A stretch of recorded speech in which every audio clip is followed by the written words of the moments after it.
کیا آپ جانتے ہیں ایک تحقیق کے مطابق دنیا میں 30% بچے کسی نہ کسی ذہنی دباؤ کا شکار ہیں، اور حیرت انگیز بات یہ ہے کہ اس میں 40% اضافہ سوشل میڈیا اور ڈیجیٹل سکرینز کی وجہ سے ہوا ہے۔ آج کا بچہ پڑھائی کے دباؤ کے ساتھ ساتھ موبائل فون، ویڈیو گیمز اور سوشل میڈیا کی لت میں بھی مبتلا ہے۔ زیادہ وقت اسکرین پر گزارنے سے بچوں میں نیند کی کمی، موڈ کا خراب ہونا اور ڈپریشن جیسے مسائل بڑھ رہے ہیں۔ یہ مسئلہ کہاں سے شروع ہوتا ہے؟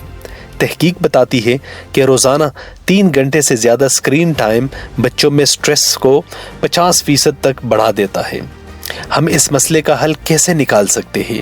اسکرین ٹائم کو محدود کریں، روزانہ 1 گھنٹے سے زیادہ نہ ہونے دیں، بچوں کو آؤٹ ڈور سرگرمیوں میں شامل کریں، کھیل کود دماغی صحت کو بہتر بناتا ہے، گھریلو ماحول خوشگوار بنائیں، بچے کو بات کرنے کا موقع دیں، اس کی پریشانی کو سمجھیں۔